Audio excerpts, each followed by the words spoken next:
Всем привет! Рад всех вас видеть. Хотел начать с того, что рассказать небольшую предысторию, что я мастер не сам по себе и сам по себе такой очутился.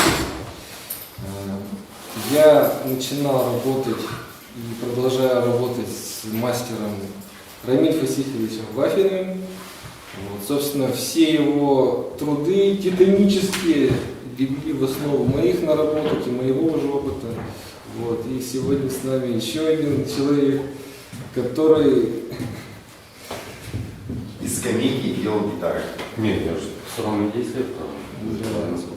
То есть и труды Аркадия Семенова тоже легли в основу моих наработок. Кстати, недавно я отдавал гитару Ренату, и мы с ним как-то с Ромой перед этим говорили, вспоминали. Он рассказывал про то, как делался черный кайтик из АБС. То есть доходило до того, чтобы вы представляли, что это были за люди. Мы недавно тоже с Ромой говорили, он сказал, мы, говорит, пожалуй, только струны сами не делали. То есть все остальное, там, колки, датчики, это все вот этими замечательными людьми было сделано.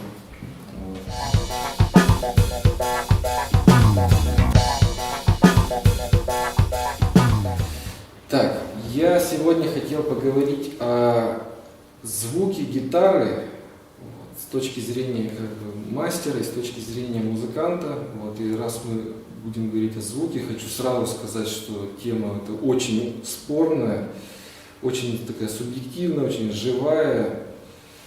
Поэтому я сразу предупреждаю, что я откажусь от таких категорий, типа там плохо, хорошо, не буду открывать какие-то там истины или догмы, там просто я считаю, что никаких особых вот таких, как сказать, правил нету, но есть определенные законы, которые мы просто не можем обойти. И вот про эти законы, про эти особенности я бы хотел сегодня поговорить. И тоже перед тем, как начать, хотел сказать, что в этом ремесле музыкальном, в музыкально-гитарно-столярном очень много философии. И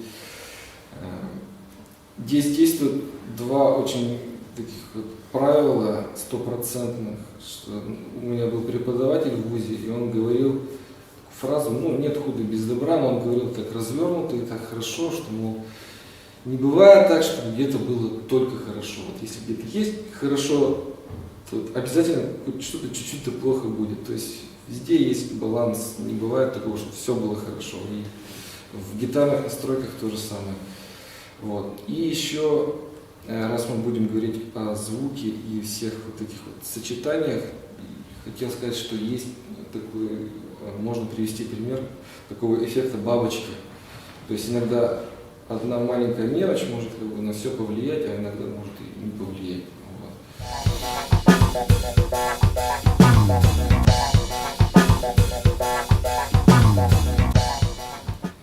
Так вот, про гитарный звук. У меня есть определенная формула для себя, я вывел, что 50% где-то гитарного звука все же сидит у человека в голове. То есть то, что он знает про гитару, то, что он знает, как ему нравится, допустим, или то, что он знает про аппарат, это все не относится еще ни к гитаре и ни к его рукам, а только еще сидит у него в голове. 25 примерно процентов это все-таки человеческие какие-то умения, именно владение динамикой и техникой, условно говоря. Условно говоря, все его технические навыки и его изобретательность — это тоже, условно говоря, гитарный звук. 5% это магия. И у нас еще остается 20%, примерно так я прикидываю, что из 20% это находится, они здесь, то есть это из этого всего состоит. Уже можно как угодно, то есть как хотите делить. Я примерно так для себя.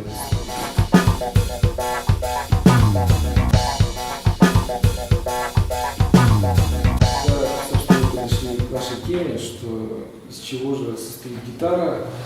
То есть я бы хотел что-то рассказать такое, чтобы каждый, кто это услышит, мог лучше представлять, как добиться желаемого какого-то эффекта своего, может, звучания, или просто чтобы инструмент хорошо работал, потому что к нам приходят люди, и они приходят с какими-то проблемами, и ты им просто говоришь, там, что это должно быть так, это так.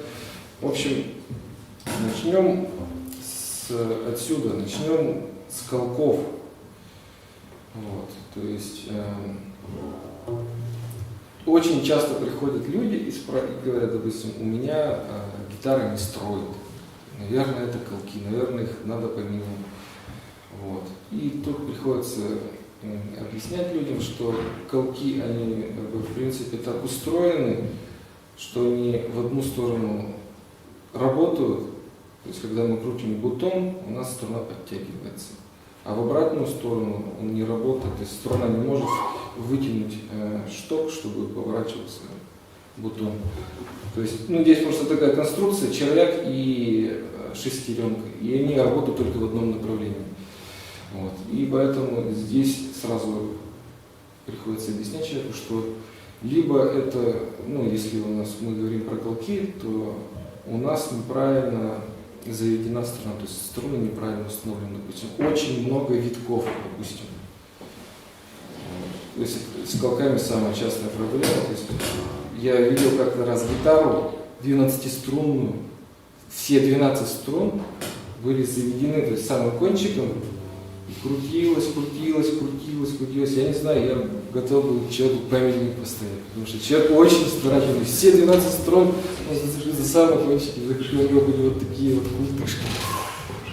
В общем, вот, по колкам, то есть это достаточно такой простой механизм. Многие спрашивают, там, сколько там, потратить на колки, стоит ли покупать дорогие, стоит ли покупать стоп-локом, локовые колки и тому прочее. Сейчас, наверное, надо признать, что чем дороже все-таки фурнитура, тем она качественнее.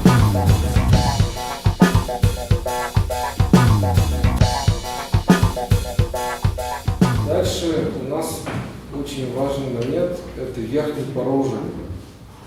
Недавно увидел в интернете видео какого-то мастера, хорошего московского, он потратил 5 часов, лекцию на 5 часов про верхний только порожек. Вот. То есть это элемент вообще очень такой, очень сложный на самом деле. Вот. Но опять же, когда люди приходят, задают вопрос, условно говоря, какой порожек там лучше, что поставить, ставить ли мне латунь, там, или бронзу, там, или нержавейки, даже кто-то думает иногда. То есть, вот. Сразу надо отметить, что верхний порожек очень важный элемент, и правильная отстройка высоты седлышек и правильная отстройка угла перелома струны, то есть это очень важно. То есть какие здесь бывают проблемы? То есть приносят гитару из магазина, и появляется такой у струны эффект ситары, то есть она как-то зудит, она непонятно какие-то звуки издает. Происходит потому, что в седлышке, то есть в самом месте выхода струны, нету перелома, то есть седлышко оно продолжает, так сказать, идти вместе со струной, и поэтому в этом месте, вот, допустим, вот правильный выход струны, когда у нас здесь перелом, и, допустим, вот порожек необработанный, он имеет такую же поверхность без угла, и струна там начинает прыгать, условно говоря, и зудеть. Вот. То есть это два таких вот момента: правильный выход струны из порожка и высота, они, конечно, очень сильно влияют на ощущение именно игры.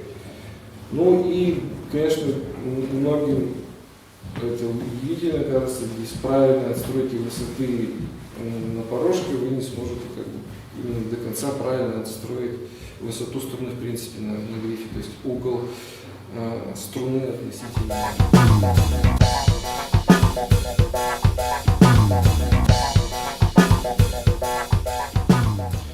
Дальше, собственно, у нас идет гриф.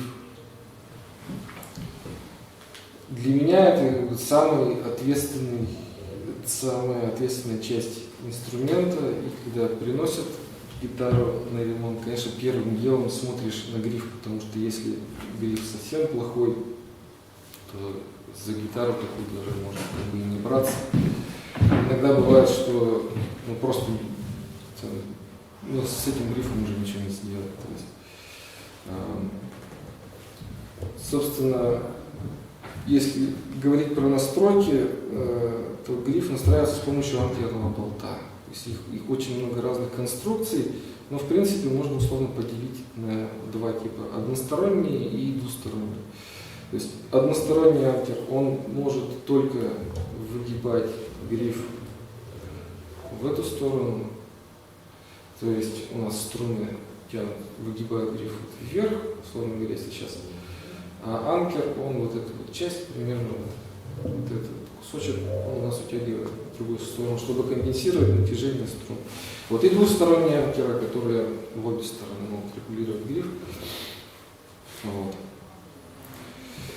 Момент очень тоже спорный, там, как отстраивать анкер, должен ли быть гриф прямой или должен ли он быть с небольшим прогибом, тоже многие люди спорят, многие мастера всем советуют оставлять небольшой прогиб, и во всех, по-моему, брошюрках там, не знаю, там, с инструментами или там, со струнами даже, вот типа, должен быть прогиб, и как его проверить?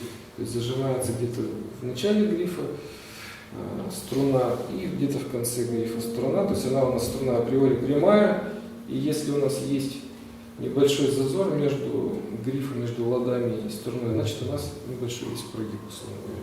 То есть все по-моему, мастера рекомендуют оставлять прогиб.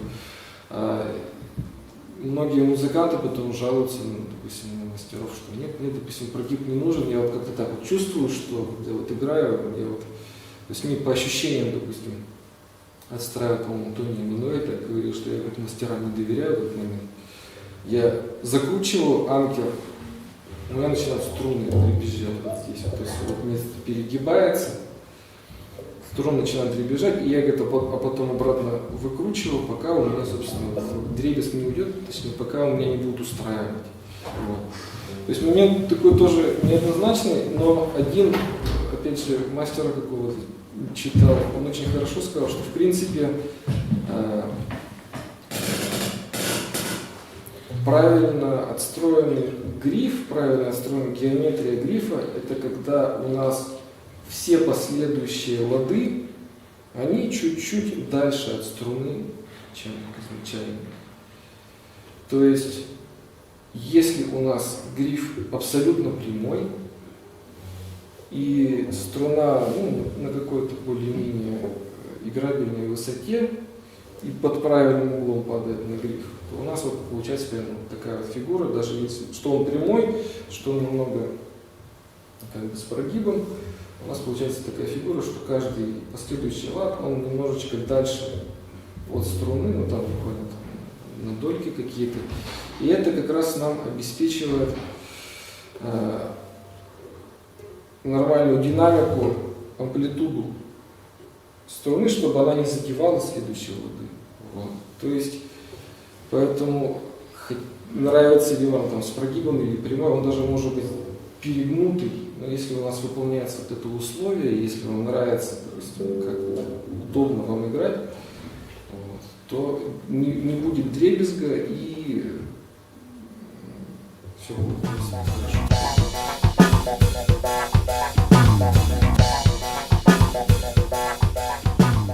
Ну ладно, давайте дальше пойдем. У нас, наверное, закончим про механику. Вот у нас важный очень элемент — это бридж, струнодержатель. Вот. Опять же, много очень споров по поводу материала бриджи, то есть там латунные порожки или там какие-то латунные. И очень много, по-моему, разговоров о том, стоит ли покупать там, допустим, гитару с хардтейлом, то есть когда струна заведена сквозь корпус. Или же можно, допустим, такой обычной фендеровской системой обойтись. То есть, опять же, у многих возникает вопрос, а не добавит ли мне это сустейна, да, если у меня через дерево будет идти струна. Вот. И как-то мы тоже с одним человеком сидели, рисовали эти вектора, эти там, направления давления струны. Мне вот все-таки лично кажется, что особого смысла пропускать через корпус именно для звука не имеет. Очень важный момент, это опять же, как и вот здесь вот на порожке, очень важный момент, это угол перелома струны. Если у нас угла вот этого не будет, допустим, у нас струна будет прямо выходить, то у нас не будет обеспечиваться давление на седлышко, и, соответственно, не будет давления, никакой энергии у нас в корпус не будет, условно говоря, поступать. И опять же, если у нас здесь не будет практически перелома, то звук будет очень прыгающий, то есть струна, она будет скакать вот на этом месте, и энергия, по сути дела, звуковая, она вся рассеивается, и звука, собственно, практически не будет нормального, такого адекватного. Поэтому вот, то есть, мы же примерно представляем, да, то есть у нас, если сравниваем, опять же, систему hardtail через корпус и стандартную фендеровскую систему, у нас, допустим, струна выходит из корпуса в этом месте, и потом она доходит до седлышка. Вот. И примерно, если вот сравнить две эти системы, вот этот вот угол после седлышка и до, собственно, места крепления струны, либо места его заглубления в корпус, у нас практически одинаковый угол получается. И если у нас достаточно давления обеспечивается на порожек, то, в принципе, разницы между этими системами звуков я не вижу. Вот. Но, то есть, опять же, здесь самый важный момент, именно геометрия струны, как она переламывается на месте изгиба. Вот. Ну, а по материалам тоже вопрос, как вот и с материалом порожка, и с материалом ладов. Некоторые там снимают ролики о том, что вот, допустим, у меня лады из низельвера, вот, а потом он записал ролик качественно, потом вот он поставил из нержавейки лады, вот сравнивает звучание. Я иногда такие ролики смотрю минут там, по 10, по 20. Прям вот, они очень качественно сделаны в том плане, что они играют одинаковые вещи, и можно прям вот одинаковые какие-то участки выбрать, послушать оттуда, послушать отсюда. И я вот иногда сижу там минут по 10, слушаю так, слушаю это, слушаю то, на контрасте, и пытаюсь понять, а там комментарии вот такие, то есть, о, да, классно, вот там что-то изменилось, да, все, теперь, допустим, на обычных ладах можно не играть чисто в нержавейке, допустим, да нет, там нержавейка, все, весь звук тебе убил, там, прочее. А я вот сижу и слушаю, пытаюсь понять, вот я не слышу вот, разницы между этими. То есть, и тут, собственно, такая же история. Конечно, важно, чтобы он был просто надежный. То есть, если это будет нормальный латунь, это хорошо. Но бывает, что... вот принципиальный момент, у гибсонов современные вот эти мосты часто делают из этого из силумина, и они прогибаются под давлением. Вот это, конечно, моменты такие. То есть машинка, она должна быть надежной, конечно. Хорошо, если она будет сделана из порошка какого-нибудь, из нормального металла какого-нибудь.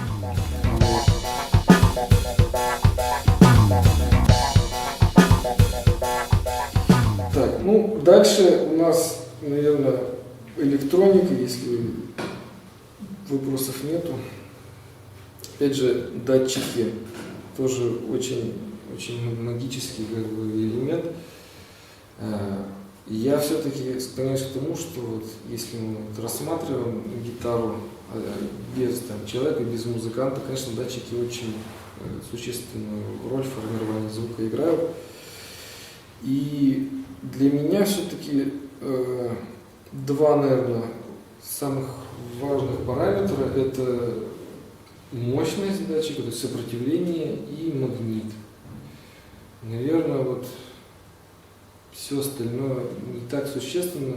Ну, конечно, форма катушки очень влияет. И, как сказать, расположение сердечников, форма сердечников тоже влияет как бы очень сильно на звук. Но самое, вот с чего, наверное, стоит какой-то начинать выбор, это именно понять, какой стиль ты хочешь исполнять на инструменте. И от этого, собственно, уже идет выхлоп датчика и какие там стоят магниты. Сразу более радикальный вопрос. Активный? Активные, Да, я думаю, это сразу же это возник. тоже- Активные или пассивные датчики? Да, я вот, допустим, играл только на одном инструменте, ну, я про бас-гитары именно говорю, только вот один активный бас мне понравился, это был какой-то, по-моему, мексиканский Fender, типа закос под саунд Маркуса Миллера, по-моему. Это вот инструмент, который я взял, и ты сразу звучишь как Маркус Миллер. И уже даже вот можно ничего не крутить, нигде уже не крутить, ты сразу как Маркус Миллер играешь. А вот я лично люблю звук пассивных датчиков. Почему? Потому что у пассивных датчиков у них есть все-таки ярко выраженный какой-то пик, ярко выраженный резонанс. То есть вот, у датчиков есть определенные частоты, на которых они начинают, то есть у них в этом в искривлении, в искажении на графике у них есть какой-то вот горбик. И это вот лично, мне кажется, придает какую-то живость, какую-то динамику исполнению. То есть ты можешь как-то вот это вот находить вот эти вот места, где-то сыграть помягче, где-то пожестче, чтобы... То есть, условно говоря, мне кажется, вот когда у нас есть какая-то особенность звучания, определенная, вот этот вот горбик, искривление, можно с этим работать. Активные датчики, они, собственно, придуманы для того, чтобы снизить влияние там, всяких шумов и прочее. То есть, и у них, в принципе, характер звука, он такой ровный, широкополосный, такой чистый, как бы, такой без каких-либо изъян, выпуклостей.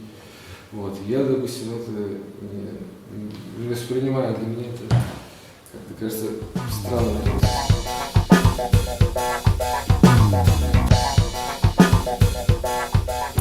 Дальше у нас тоже интересный момент, вся вот эта вот история, кишочки. Влияет ли они тоже на звук? Часто потому, что приходят люди, у них, то есть вся электроника у них уже хрустит, она уже вся старенькая, и возникает вопрос, давайте там все поменяем. Вот. И я как мастер должен сказать, какие там, допустим, какого сопротивления вы поставите, потенциометр, там, 500 или 250. Вот. И в какой-то момент тоже я насмотрелся роликов в интернете, что там было конкретно вот чуваку принесли гитару, там, тут тоже, по-моему, японский какой-то бас, и у них почему-то все схемы 250 стоят потенциометр. Японский Fender, по-моему, это был, да. И вот он играет, там, вот это 250, да, там, потом, вот это, а это 500, как бы, вот вы чувствуете, вот и результат. Я несколько раз поменял, именно, ну, то есть как в теории, как всем объясняют, и вот, если вы заглянете в интернет, там большинство статей вам только одно расскажут, что потенциометр, то есть когда у нас громкость на потенциометре выключена полностью, он как бы работает, условно говоря. Напрямую. Ты думаешь, когда он полностью открыт? Да, когда он полностью открыт, он как бы есть в цепи, но как бы и нету. Но в цепи есть. То есть через него все проходит, Но как бы, когда у нас громкость открыта, он не участвует, то есть сопротивления на нем нет. Вот. И вот в таком положении, мол, он работает как фильтр высоких частот. То есть через него все равно немножечко на землю утекает сигнал. То есть вот в такой комбинации он работает как фильтр высоких частот, условно говоря, как кондер тот же самый. Вот. И то есть чем больше сопротивления, тем меньше вот этой утечки. То есть, и такая логика, что на синглы, которые более яркие, мы поставим 250, чтобы чуть-чуть снивелировать вот эту вот яркость, какую-то хрустящесть. А на хамбакеры, которые так мутные и такие у нас угрюмые, мы поставим 500, чтобы они были почище. Как бы. Вот. Но я вот честно поговорил тоже вот с одним человеком, он сказал, ну электричество оно же не течет как бы вот, оно течет только как вода, только в сторону наименьшего сопротивления, но не может протекать туда, то есть оно же не глупое, как бы электричество оно не пойдет по пути сопротивления. Тоже вот для меня тема до конца не ясная, но я все-таки вот проведя несколько экспериментов, поменяв несколько вот этих потенциометров, все-таки пришел к выводу, что это может быть, если что-то есть, то вот я тоже не буду.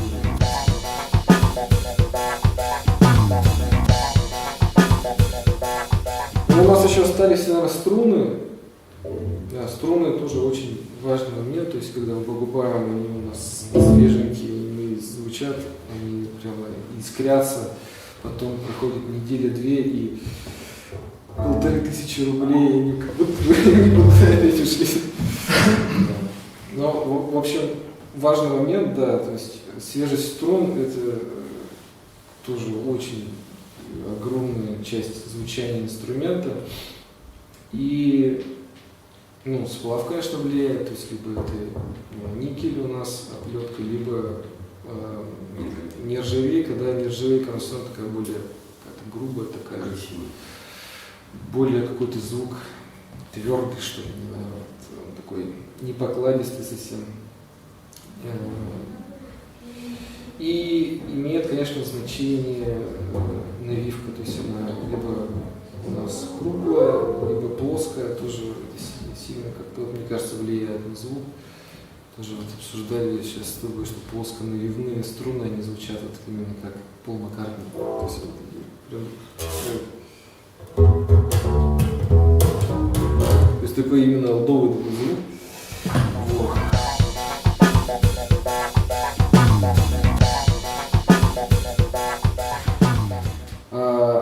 В принципе, вот я попытался как бы основные, часто самые возникающие вопросы осветить. Вот. Остается еще два момента, которые я хотел обсудить. Интересно, тоже кто-то часто задает вопрос, допустим, сколько должен там стоить инструмент, стоит ли инструмент, допустим, своих денег, да?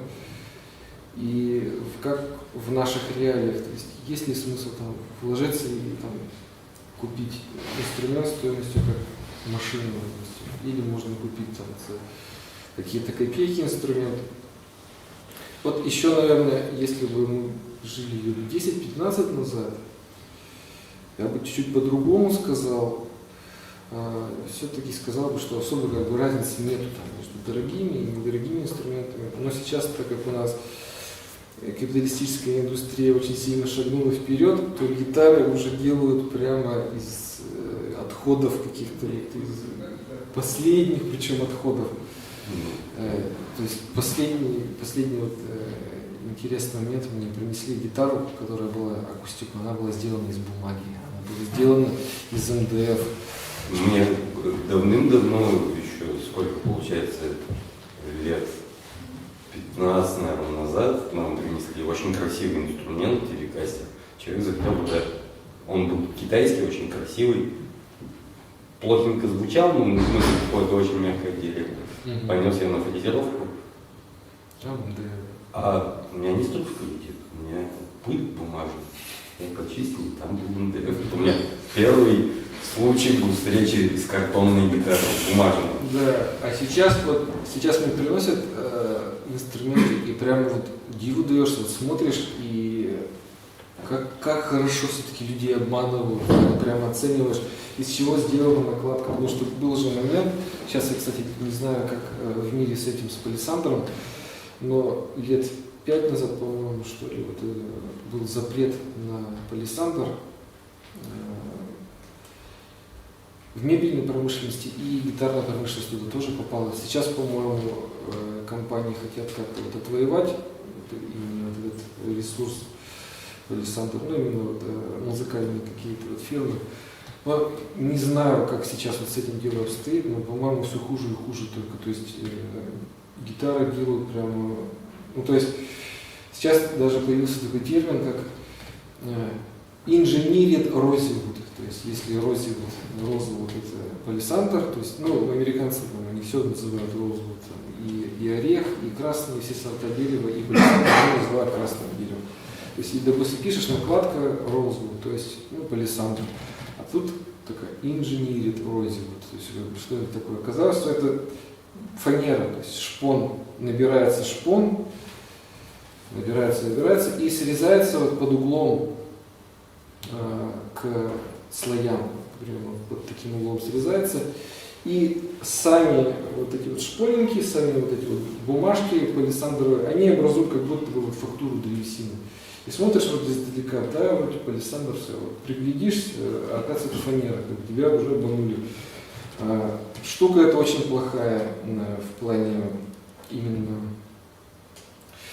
ремонтопригодности инструмента и отстроек, потому что вылазят очень как-то активно, с небывалой силой вылазят из такой накладки воды, пытаешься их обратно забить, а вот эта вот вся торцевая, вот бархатистая фактура дерева, она начинает проминаться, то есть это очень такой...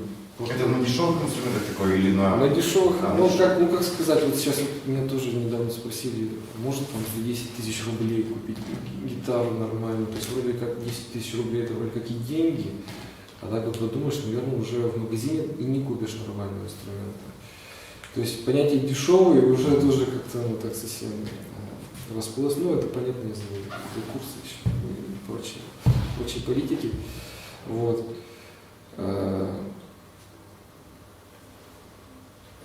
Бридж, подставку деревянную у акустик тоже делают из такой же фанеры. Иногда просто, допустим, что-то шпанируют. Один раз я видел на акустике имитацию палисандра, то есть палисандрные чайки, это как бы уровень, это очень дорогой инструмент. Кто-то так вот смотришь, вроде инструменты дешевые, но смотришь, он такой красивый, как вроде палисандр. А потом мы с Ромой пригляделись, он говорит: Федя, смотри, говорит, как хитро придумали. Просто проводит такой специальной кисточкой, и как будто бы фактура дерева. Действительно выглядит красиво, как палисандр, но это на самом деле просто вот, работа художника. Вот, поэтому, опять же, возвращаясь к этому вопросу, то есть я обычно людям стараюсь дать понять, что конечно, дорогие инструменты, они стоят своих денег. Они там хорошо сделаны, из настоящей древесины, из настоящего металла и тому прочее. Вот что делать простому человеку, который, допустим, как-то хочет что-то побюджетнее сделать? Я все-таки склоняюсь к тому, что лучше поискать с рук инструмент примерно вот до 10-х годов производства, где еще более-менее настоящая накладка, более-менее какой-то вот клен у грифа.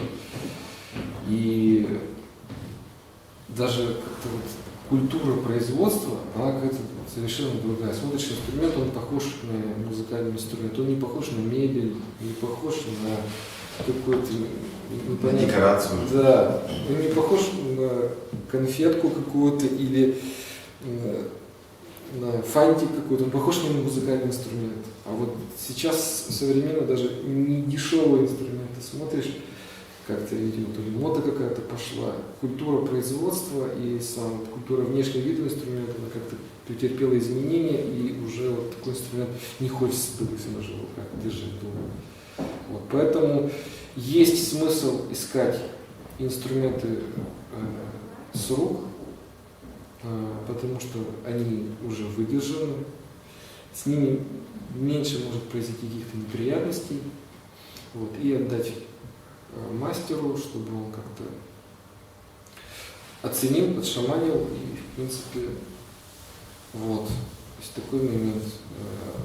Производство сейчас очень такое жесткое, очень лживое, кругом обман, поэтому да, иногда стоит реставрировать или восстанавливать какой-то вот поживший инструмент. Вот. И еще момент хотел обсудить. Спрашивают тоже про изготовление инструмента. Вот. Я этим чуть-чуть позанимался, но все-таки больше позиционирую себя как мастер по ремонту, по реставрации, по ремонту. Вот. И тоже хотелось такой момент обозначить, для чего вообще нужен мастеровой инструмент. Потому что мне кажется, что многие, может быть, ищут в нем какую-то магию или особое, может быть, исполнение. Вот я для себя решил, что мастеровой инструмент нужен человеку, который очень хорошо знает, что ему от инструмента нужно. Он знает, допустим, все про свой инструмент, то есть он знает, какого он должен быть цвета, он знает, какие он должен испытывать ощущения, когда он берет гриф, когда он переключает там свои ручки. То есть вот это самый важный момент для меня вот именно в изготовлении инструмента, когда там с клиентом собираешься и все, до каждой мелочи, по возможности сразу обсуждаешь все формы, все какие-то инженерные решения. Вот.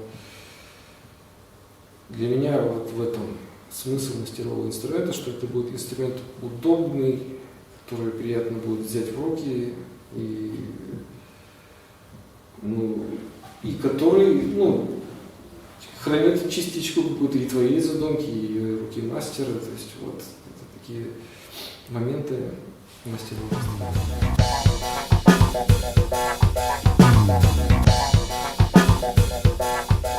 У каждого дерева окрас свой существует, и он, конечно, разный. Вот. Но чтобы об этом человеку говорить, ему надо, наверное, не знаю, все-таки прослушать там тысячи и тысячи инструментов, чтобы прийти к пониманию, что вот я хочу, допустим, инструмент из красного дерева, условно говоря. Потому что, все же пользуются информацией, чисто вот такой общедоступной из интернета, там почитал, что вот у дерева такие характеристики, вот, допустим, я хочу себе так же. Вот. Если так вот совсем ужать вот эту информацию, наверное, можно сказать, что основной параметр все-таки это плотность древесины и общая масса корпуса. Вот для меня кажется, это важные очень параметры. А остальные вещи, они, конечно, имеют значение, но уже в значительно меньшей мере, как мне кажется. То есть на русский язык гитара должна быть тяжелой? Но это зависит от твоих предпочтений. Да, у меня есть инструмент, допустим, я делал для брата своего Precision, он сделан из белого ясеня. То есть обычно используется болотный ясень в гитаростроении, что он красивый, фактурный и он легкий. Вот такой корпус из белого ясеня, из нашего русского. Просто это смерть спине. То есть я поднимаю эту гитару, понимаю, что такие усилия какие-то прилагаю, чтобы ее просто поднять. Но вот так человек захотел. Но звучит ли? Она звучит действительно. Ярко, да? Она звучит, как мне показалось, достаточно такой звук жесткий, короткая сухая атака и дальше такой достаточно длинный сустейн. То есть чувствуется, что звук возникает, уходит в дерево и там его растягивают, сохраняют. В общем, условно говоря, вот такие примерно ощущения от игры.